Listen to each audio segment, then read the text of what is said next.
Men Janibekova Nodira Abdusalovna Qirg'iz millati vakiliman.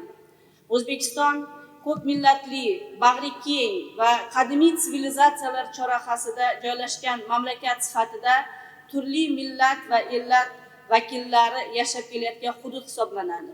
Mana shu millatlar orasida qirg'izlar ham emin erkin yashayapti.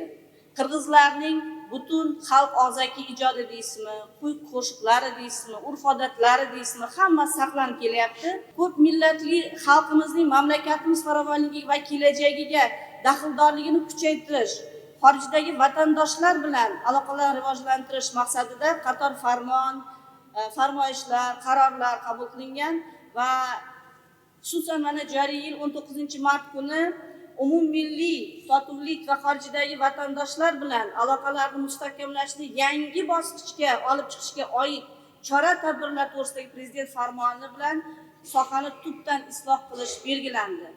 Ushbu farmonda men xorijdagi vatandoshlarga va o'zbek diasporalarining milliy o'zligini saqlashga ko'maklashish chora-tadbirlariga e'tibor qaratdim. Biz bilamiz, vatandoshlar bu mamlakat tashqi dunyodagi elchilari. Shuning uchun biz ularga qancha e'tibor qaratsak, o'z davlat ishlari taraqqiyoti bo'yicha ular elchilar bo'lgan va targ'ibotchilar bo'lgandan keyin biz ular bilan doimiy muloqot qilsak va ularni qo'llab-quvvatlasak, albatta bu mamlakat nufuzini yuksaltirishga xizmat qiladi.